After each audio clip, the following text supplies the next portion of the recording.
Hey everybody, this is John for MTG Nexus with a possibly long, possibly short modern update and channel update for the modern channel here.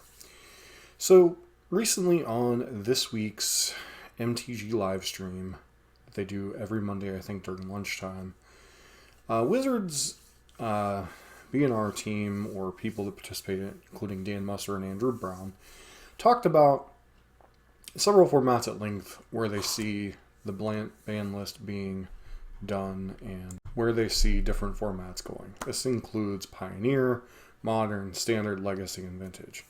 Their comments on Standard, and Legacy, and Vintage were basically the formats are fine. They were just kind of laying out the ban procedure and how they kind of view the formats. Pioneer and Modern, kind of different animals. So this video obviously is going to be focused on the modern aspect, but basically they have confirmed that there will be a ban and restricted announcement with substance on December 4th.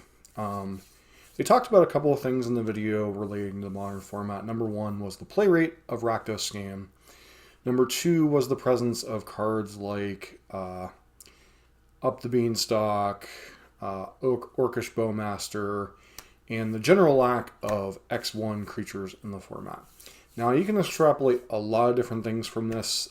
In simplest terms, the one thing that's probably guaranteed to happen is something from Rakdos Scam is going to get banned. Now, Rakdos Scam is a deck we've been jokingly kind of streaming the last 5 or 6 weeks on Sunday nights. Help get Rakdos Scam banned. But the reality was a lot of people expected the last BNR announcement about 2 months ago that something in this deck was going to get banned, and Wizards took no actions. So, what is likely to get banned from Scam and why? The most likely two cards, or the most cards people most focus on, are Grief and Fury.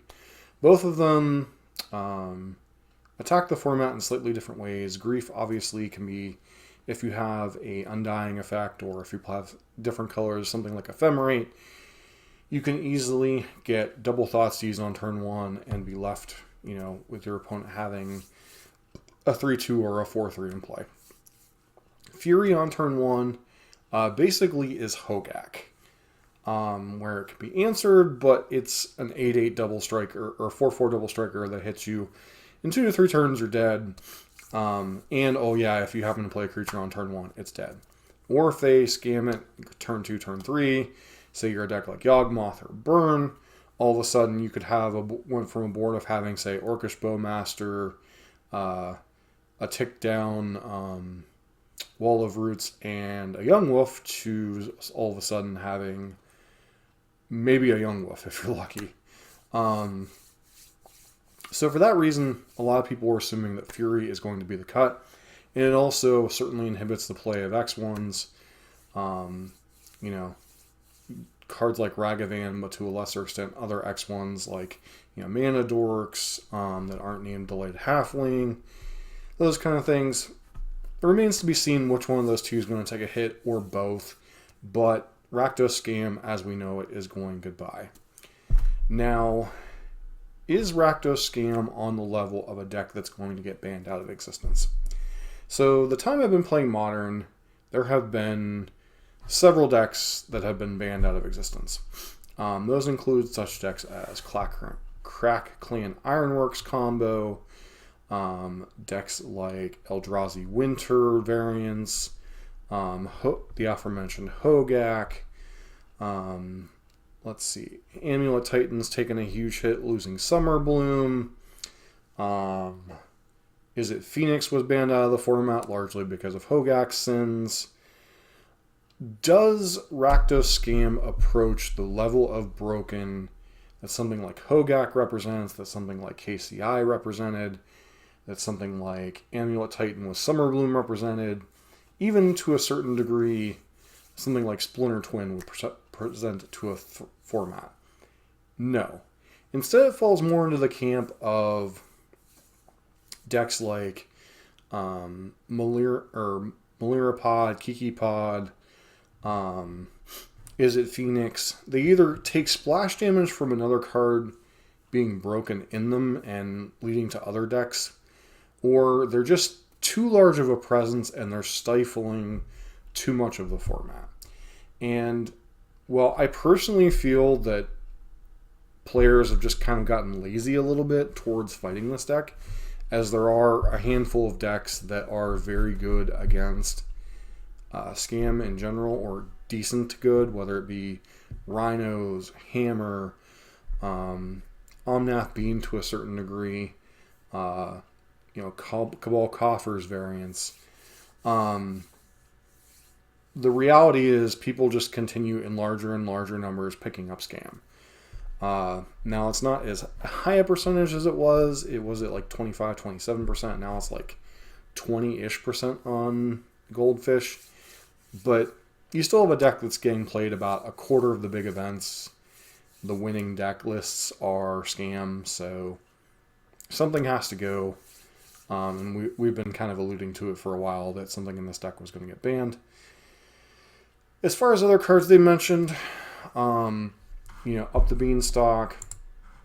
Now, one of the considerations is this deck in particular, and that is Cascade Beans. Now, Cascade Beans can take a couple of different forms. You had the Bloodbraid Elf version, you had the Shardless Asian Ardent Plea version, which this is. They've had different win cons, different ways of getting around things.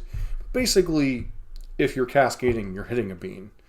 And the absurd amount of card advantage that accrues, well, Scam to a certain extent kind of limits the power of this deck. While it's not a good matchup for Scam, it still kind of limits what this deck's ceiling is, because, Scam can kill you on turn 4 while double thought seizing you.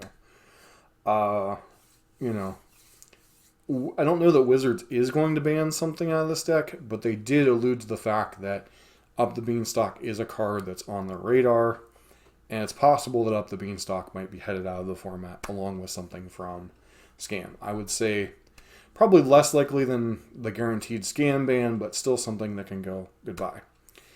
I also want to take a look at the general format. Another card cards they alluded to are things that deal with X1s. So Fury certainly comes to mind, but to a lesser degree, Orcish Bowmaster and Wrenn and 6 both hold down X1 creatures from being relevant in the format.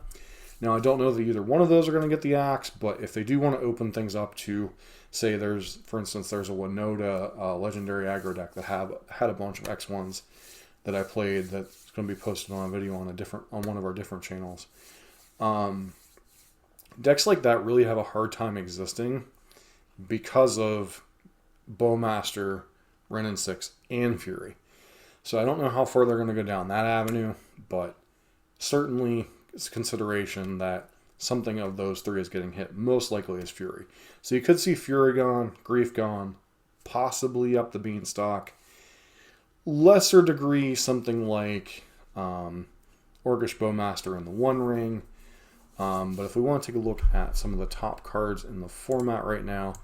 Now, this doesn't always indicate that a card's going to get banned. But it does show which cards are seeing most play. Chalice of the Void, seeing a ton of play mostly in sideboards. It's kind of ironic this is the most played, but it's mostly played because of the Cascade decks. But Fury is the second most played card in the format. And it's showing up at a clip of 3.4 played. So basically it's showing up in the Bean decks, and it's showing up in the Scam decks, and it's also showing up to a certain degree in decks like Rhinos and Living End. Orcish Bowmasters, another very heavily played card, is certainly up there. And then, a lot of these other cards, Blood Moon, Force of Vigor, they just happen to be, sideboard cards in a lot of different decks. Ragavan, still heavily played, despite the fact that it's kind of been stifled by Bowmasters and Fury. But I could easily see Fury being the only hit, and that they just see how the format shakes out. But if you look at the top decks in the format, you see, at least within the last 14 days, Scam at a 20% clip, Crashing Footfalls at a 10% clip, Yawgmoth, Cascade Bean, Amulet Titan. So Scam takes a hit here. It's kind of hard to say what decks are going to move up the thing. Rhinos may become the top deck. Yawgmoth might become the top deck. Amulet Titan could take up a larger percentage of the field. You could see Murktide Regent take a bigger jump on the thing. A lot of it depends on what other cards get banned. And it's possible if they just ban something like Fury, that something like, say, Orzhov Scam could kind of make a comeback and be, something like, say, a deck based around Orcish Bowmaster, Stoneforge Mystic, along with, say, Grief, Solitude, and then kind of building a deck around that, maybe with or without Urza Saga. I mean, there are certainly decks out there that could still be built if, say, Fury is the only card that's banned. Scam may not be gone. Maybe you see the Dimir Scam try to get ported into Modern that's in part of Legacy. Obviously, it's a lot weaker. You don't have something like Ragavan. Or they could even try to stretch it to a 3-color thing and support, say, a Grixis version with like Ragavan, still playing cards like EI and stuff to kind of make up the difference. But the explosiveness that was there will certainly have to be kind of shifted. Amulet Titan is certainly a deck that's very dangerous with Spelunking adding to the deck that's already very good. Yawgmoth has been on the precipice of a breakout for a long time. And if you get rid of a card like Fury, there may not be a lot left to contain Yawgmoth from becoming the true #1 deck in the format. Rhinos is a reasonable enough deck, but part of, I think, its current rise in stock is the fact that it is so good against Scam, although it did get Shoshana's Tidebinder. And then you look at the rest of the lists, Living End's fine, but if it loses Fury, it might take, Fury or Grief might take a bit of a hit. Hammer Time doesn't really think like anything that's on the chalking block. Tron, if Scam goes bye-bye, Tron gets potentially a little bit better, although if it loses something, say they decide to ban the One Ring, I think it goes right down to being almost an irrelevant deck. Murktide's still finding its new identity. Burn would gain 4 sideboard slots, but I don't think Burn's been particularly well placed for a while. Hardened Scales is another one of those decks that just continues to be on the precipice of being a broken deck, but not enough people play it either because of its difficulty, or maybe it's just a flash in the pan sometimes, but basically it's a very powerful deck that seems to be quite on the precipice of being good, but it also has a abysmal 4-color Omnath matchup. Coffer's survival largely depends on whether the One Ring and Bowmasters get touched. If they remain both in the format, I think Coffers could be a force to be reckoned with. And then obviously normal 4-color Omnath along with them. One deck, ironically, that might benefit from Bean being banned, in addition to something from Scam, is I think Creativity might be a deck that might be in position to make a comeback. I don't know for sure. I haven't really tested Creativity in quite some time, but it feels like a deck that could come back in a more open meta and do reasonably well. But just wanted to get kind of a little bit of information out there about what's going on. Other thing, couple channel updates. During the Thanksgiving break, I had some time off work, so I did a backlog of new content. Unfortunately, due to the fact that a good portion of that content includes Scam in the mix, it's going to have to get released over the next couple of days, and I'm going to be back to square one on new content planning. This coming Sunday will be our last Scam stream, most likely. Kind of a celebration of Scam being banned. There was a kind of a 3-color Scam deck I saw out there that I might just see if I can throw together for just a little bit of fun with the concept, since we know the deck won't be a part of the format anymore. As far as people getting their decks banned, I mean, it sucks. I've personally lost Is It Phoenix over the years in Modern. I've played some of the other decks that have gotten banned. I've played the Tybalt Cascade deck on Magic Online that got banned, although I didn't own it. It was just the rental service. I've lost cards out of Tron, particularly Mechacintha Lattice. So I understand it really stings, but if you don't know by now that Scam was on borrowed time, you've been sticking your head in the sand. But the other thing is, it kind of opens up. I think the channel really needs an identity beyond, the guides and the, quick hits gameplay. We really need to kind of narrow down, what deck the channel is going to be, what deck for now the channel is going to be based around. And for those of you who might sound off in the comments, it's not going to be Boros Burn. There's already a dedicated Boros Burn channel called MTG Nexus Red, where I play Boros Burn or some variant of Burn at least once a week. If you really need your Burn content, go check that out and subscribe there. But this channel, I might go through like some of the top decks, maybe do a poll or something, or maybe we'll, for a couple Sundays, we'll play like each of a couple top decks, and maybe we'll go off like what gets the most views or something. I don't even know. But and along with what decks I enjoy to play, I'm not gonna sit here and play a deck that I can't stand for 3, 6, 9 months or whatever. But I think that might be something coming down the pipeline, kind of start rolling us into 2024.